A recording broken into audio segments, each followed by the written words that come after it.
Hello. It's been ages. I've been absolutely flat out for 3 weeks now working on the Foxy Rag. Done a little bits and pieces since Sunday afternoon because the Foxy Rag is now finished and it's already just press the button on Saturday and go. So we're all finished, which is amazing. But on Sunday morning, I watched the fabulous release from Tim Holtz and was again blown away by the makers and the makes that were made. And this is my little version. Obviously most of the stuff in the video is not out yet, so that was difficult. And I just wanted to use what I had, basically. Wanted to use bits and pieces that I've had in the house and I could make my own version. Lots of elements are taken from the makes. You'll probably recognise the layouts in various segments if you had seen the video. But this is a kind of, I would call it a below par, lower class version of one of the makes from the video. So I'm going to just show you what I have used to make this without having the bits from the release because they're not out yet. So the box, let's start with the box. Some of you who watch my videos might actually recognise the box. I had 2 of these. I've had them knocking around the house for several years, at least 3 or 4 years. And this one was just kind of floating around my room. It would have things in it and then it would come out, and I just thought, you know what, I'm going to use it and I'm going to show you what it started life as. It started life as, this is a tea bag box that I got from Amazon for £5. That is, I can get that to focus, come on. Oh, it's because I'm looking at a distance and I've got my glasses on. I'm looking at my computer screen. Sorry, that is in focus when I look without my glasses. So this is the box. It was, like I said, about £5 from Amazon.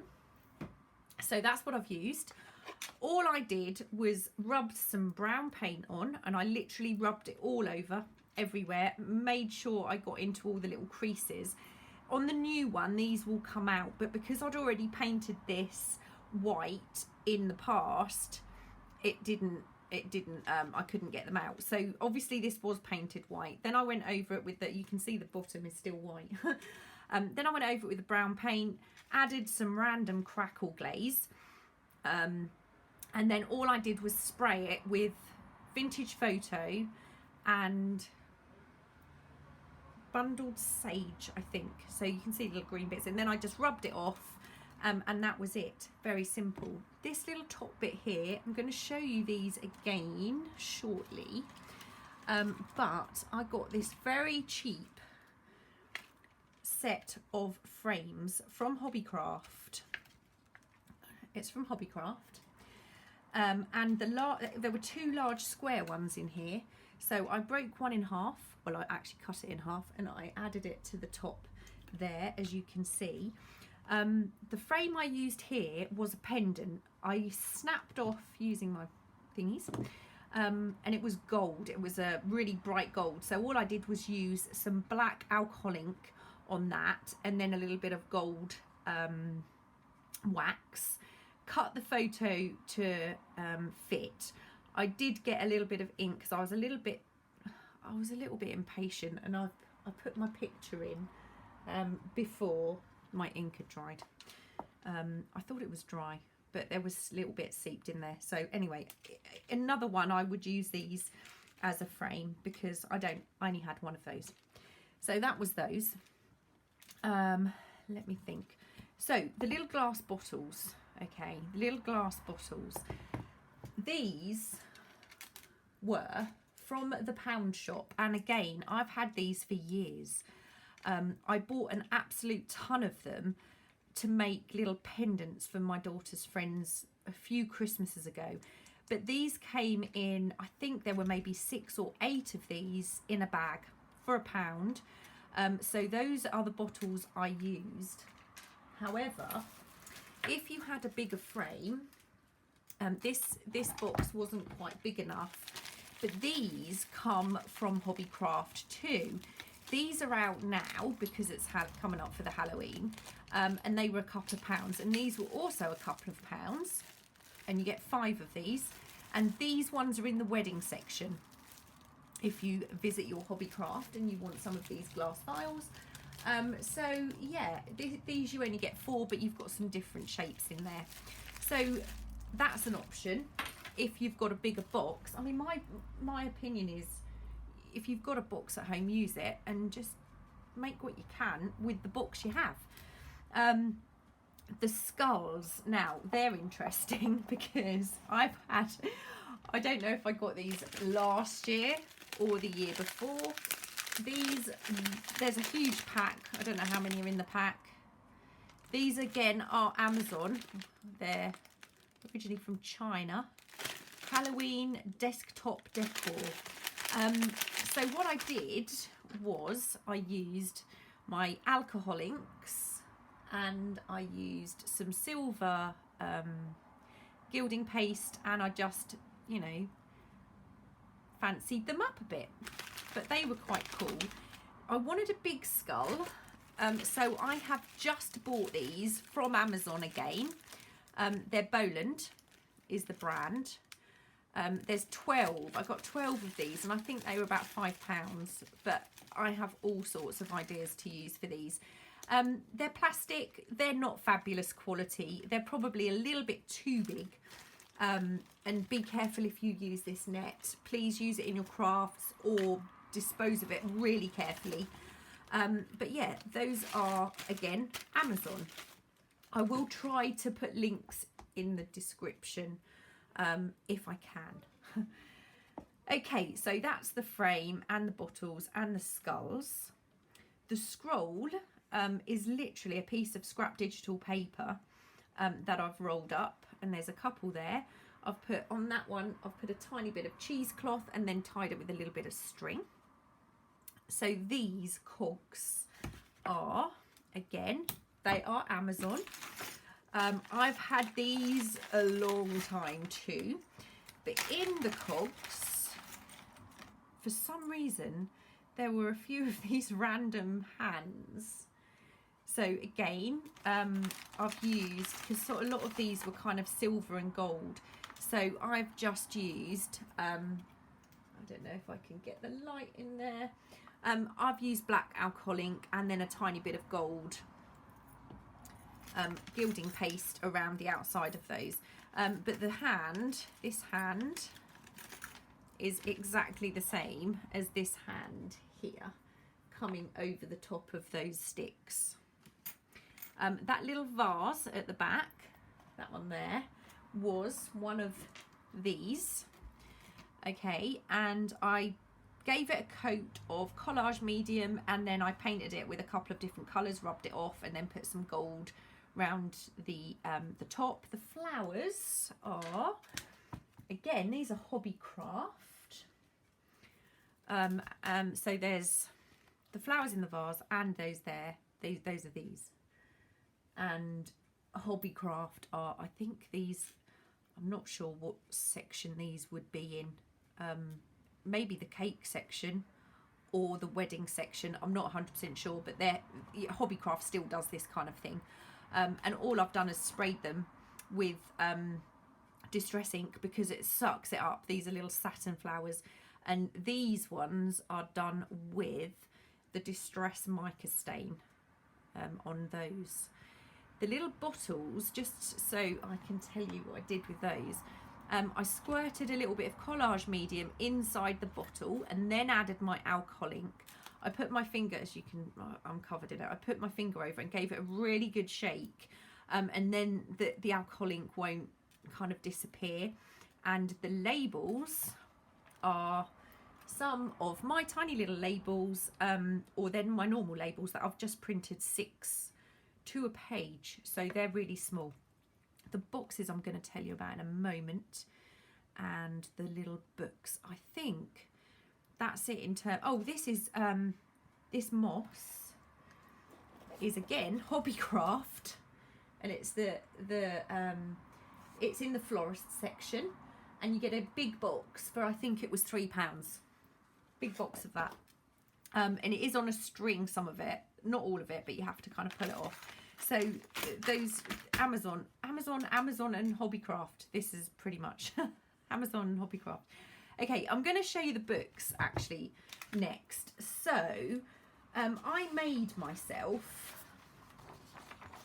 2 templates. This one, where I made the little book, doubled it up, and also the other one, the music paper one, was this. Now, I'm going to put these into my Facebook group. So if you want to make these tiny books, you can make them. Oh, I wanted to tell you about the cloth, actually. This was another brilliant Amazon find. It's actually a Halloween curtain decoration.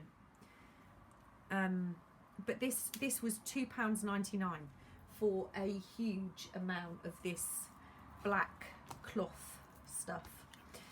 So this is the little book, and what I've done is I cut out the cover and I've backed it onto cardstock.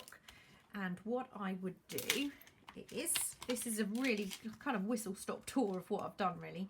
I'm just gonna mark that. I mean, I wanted to keep these as simple as I can, because to be perfectly honest, this one is up here. So you can see at a certain angle, you can see the pages, but it's not that easy to see. So what I'm going to do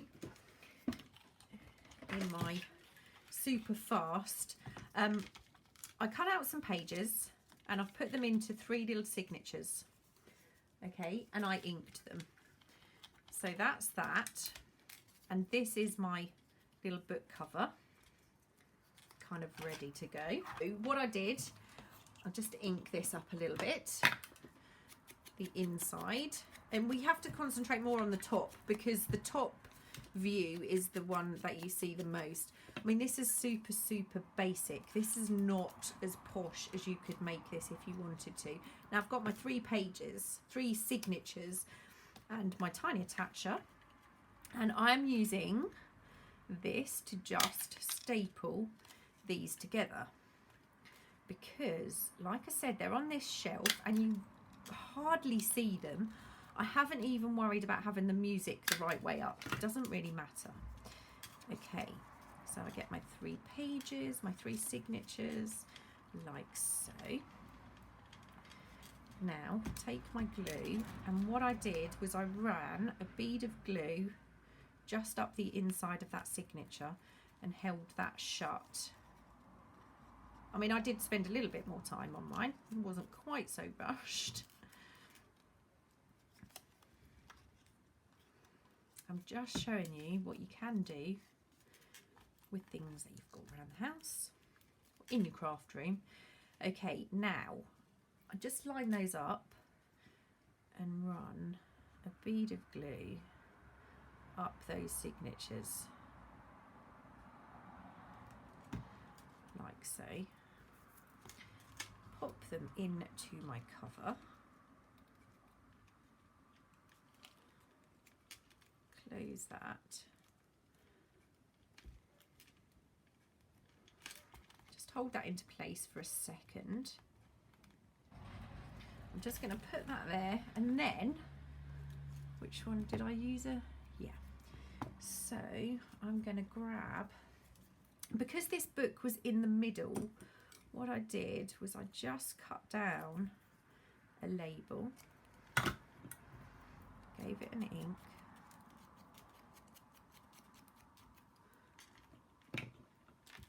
like that.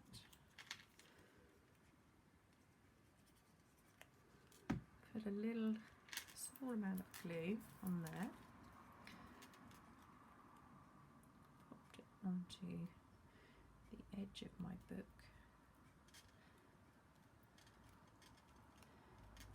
And then there it is. And you can see it's that book there. And it's in the middle of 2. This one here, again, you can't see because I can't show you the angle. There's a little butterfly on the front of this book, and it's got some wraparound. This one has pages in it. This one doesn't. Neither does this one. That one has pages in. I don't know if you can see. I actually sewed that one in. And this one has pages in. It's really difficult to show you. But that's the little book. So those templates will be in my Facebook group. And if you kind of have it open, you can see some of the pages on that one.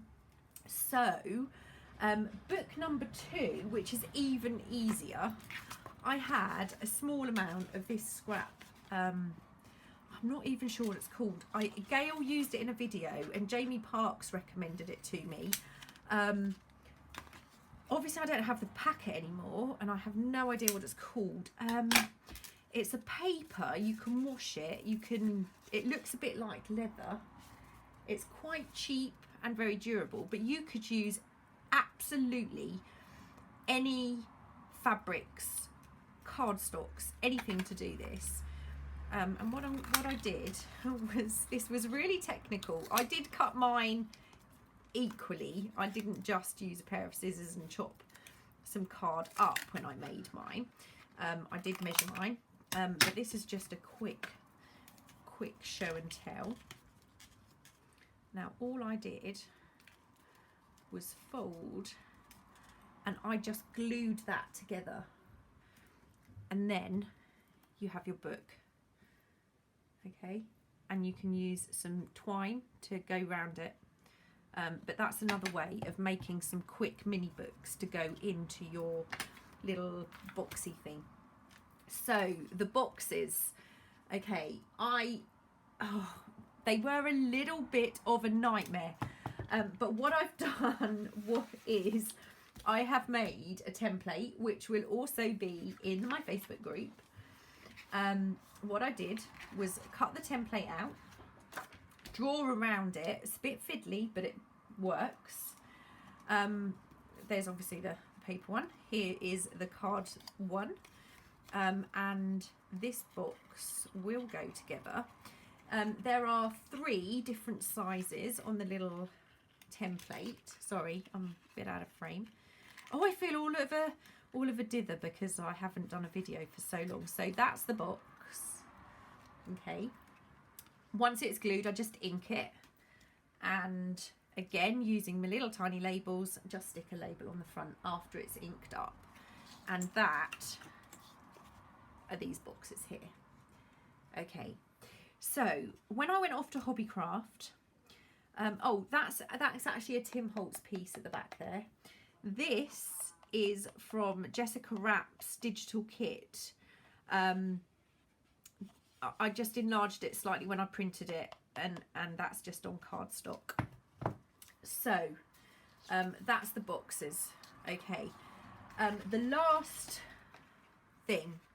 Now I went off to Hobbycraft to find some doweling, and they had teeny tiny doweling, or they had really thick doweling.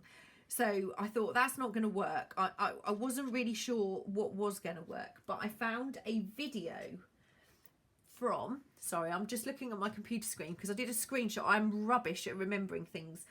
KatPaperLove, and that's K-A-T, Paper Love. She saw, so this wasn't her idea either.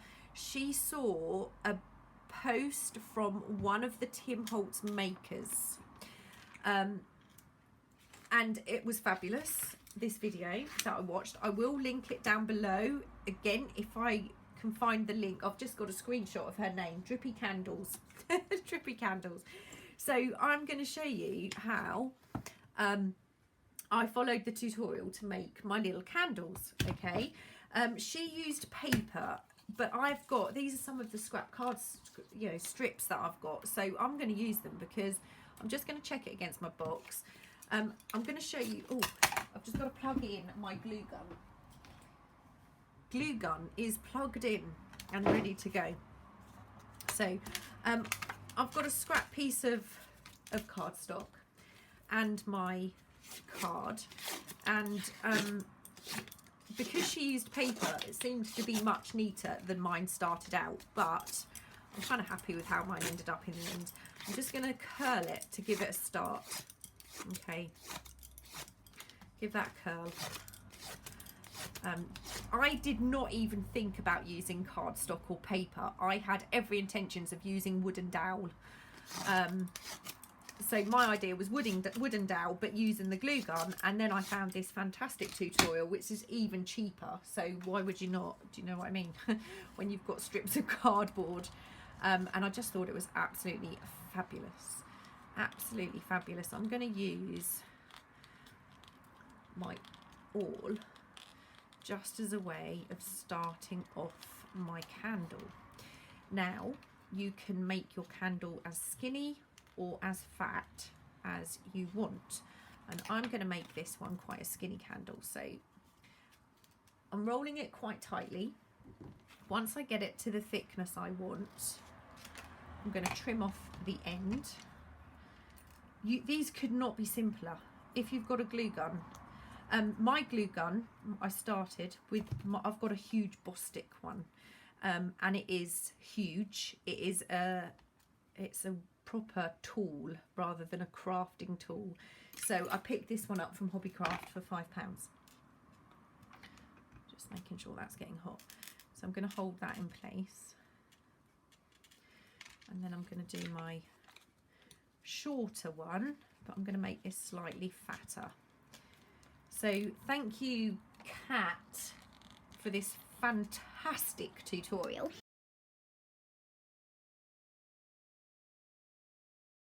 And I'm sorry if this seems a bit rushed. I don't know, if I haven't done a video and I just go into panic mode when it's just like, if you talk fast, it will be over quicker. It's a bit like driving somewhere where you don't want to go and then getting stopped for speeding. I don't know if that's ever happened to you. I'm not saying it's happened to me.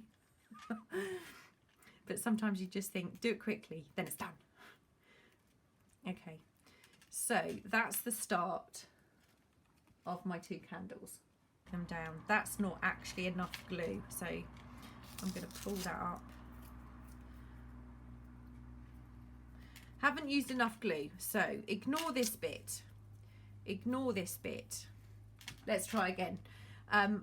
You want a fair amount of glue on the bottom here, and I'll show you why. Because when you put this down on your card, you want it to come out. You want it to come out at the side, like so, because that gives you a base for your candle.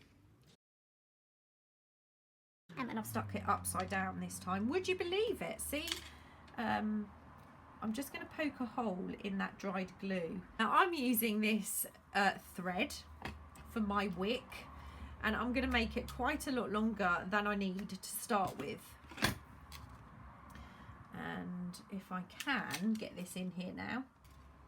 So I'm just poking it in and pushing it down to the bottom. Now, this is how I found it the easiest way to do this.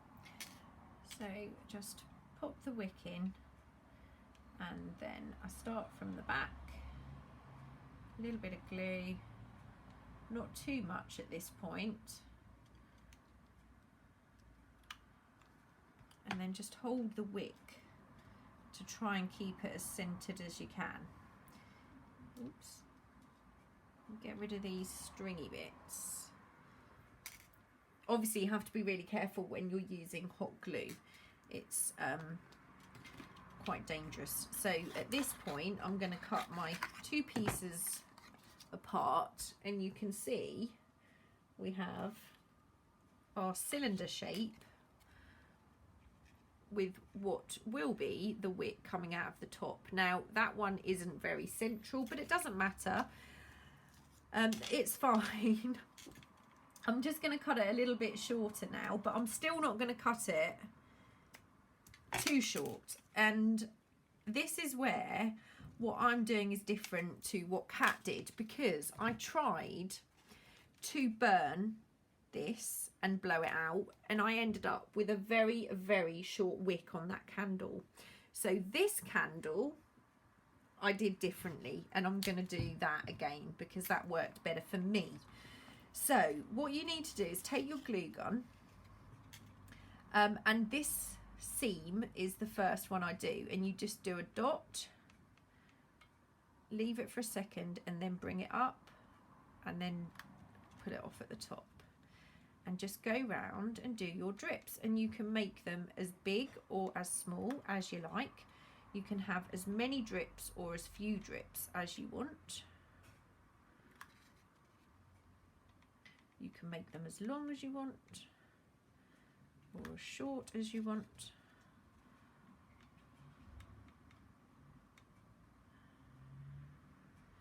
They don't have to be perfect. You can double them up.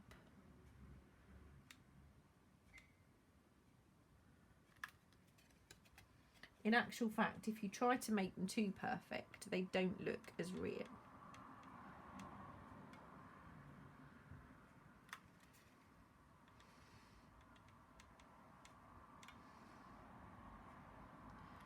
Sorry, this is really hard to push, so got a bit of a shake on there.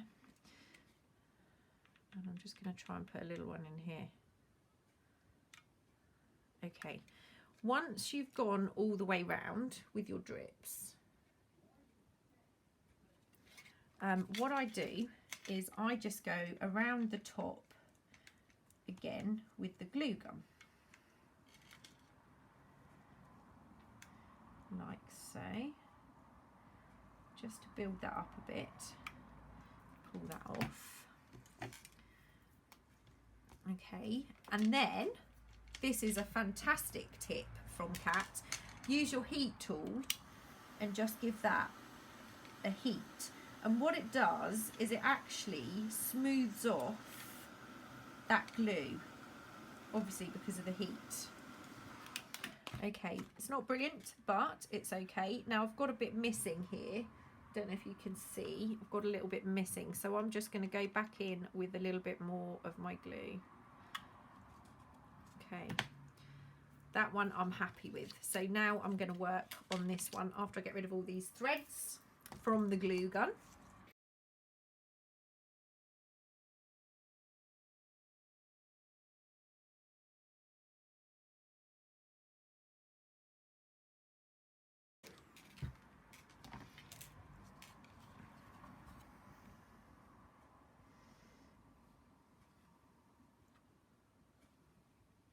Quite handy because you can hold it with the wick. Okay, I find it quite handy, although I leave mine on the card until right at the very end. So that's not quite dry. I'm just going to flap this a little bit. So I've got my gesso. I think Kat went straight in with acrylic paint, but I'm gessoing mine first. I wouldn't normally put this straight from the tub, but I leave it on here and go round my base, and then, I mean, it's not completely cooled yet, but it's okay. I'm not going to paint the whole thing on camera because it takes a little while to dry in between coats. It needs, I think I gave those maybe three coats of gesso, or actually no, I gave it, I'm lying to you, I gave it 1 coat of gesso and then I gave it 2 coats of white acrylic, but I did give it a coat of gesso first. Try not to paint your wick, but it doesn't matter the way I do it, because there's no way I'm going to try and burn mine again. It literally burnt straight down.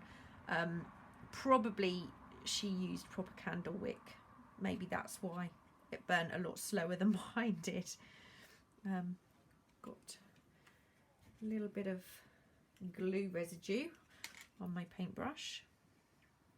But you can already see this is looking much more like a candle. Okay, now you can't use your drying tool to dry your gesso or your paint. You do have to wait for it to dry naturally, because obviously this is hot glue. and it will just melt the glue if you try and dry it. So that's not perfect. So I'm quite happy with that. Now, what I use, is that the bold one? Let me look. No. Is I use my calligraphy pen, okay, because the second candle, I just thought I'm not going to try and burn that one again. Now, cut it to the length that you want it. Use any kind of black, I don't know, Sharpie, anything you want. And again, you might need to do a couple of coats. But this to me was far safer than using my lighter. It just didn't work for me. If you get a little bit of black ink on your candle, then you can always, you'll paint over that anyway. So to me, this is a Tracie safe way, because I'm a bit dangerous with things like lighters. I do use them, don't get me wrong. It's just safer if I don't. So I went in with a small amount of cream paint with a tiny bit of brown to get the colour of my candles, but you can see that wick is much better than that non-existent wick on that candle. So that is pretty much all I do. Once they're painted, I will do this one. No, I won't. Once they are painted and they're finished, I will cut them out. But I cut them out last. And then what I did once I'd cut these ones out is I just went round the bottom with a little bit of ink to cover up that cardstock. But it gives you a good base to glue down your candles. They're still not quite dry. But I hope you like them, and thank you, Kat, for the fabulous tutorial. I'm going to be just making loads of these because they're a lot of fun, nice and easy to make too. So that's it, and I'm burning my plastic mat. Luckily, I mean, this floor mat is absolutely amazing that I've got on my desk. I think that's everything. I used my hot glue gun to put everything in place. I hope you like it, and I hope I haven't driven you all crazy with my like, I'll pop the freebies into the Facebook group, so if you wanted to make anything like this yourself. I just want to show you a couple of other ideas. This was some beautiful tea that I got from my lovely friend Wendy. Thanks, Wendy. And this would make a fantastic box, and I don't think I would even paint inside of this, but I think that would make a brilliant little display box. And Hobbycraft do these little cardboard ones. These are like £1. These would also make fantastic, and they do these in every size you can think of, right up to huge ones. I also picked up this one, which is fantastic because it's actually got a magnetic closure. And I think I'm going to put a couple of little balsa wood shelves in there and keep the door. Maybe use something for feet, and you know, there you go. Just a few ideas. Thank you for joining me. I will be back Saturday or Sunday, but before Saturday I'll be back with the rag. So it's huge. It's a huge magazine again. Thanks again to Kat for the candles. I don't know what I've said now and what I haven't. I'm all of a fluster. I will see you all really soon. Thanks for joining me. Bye.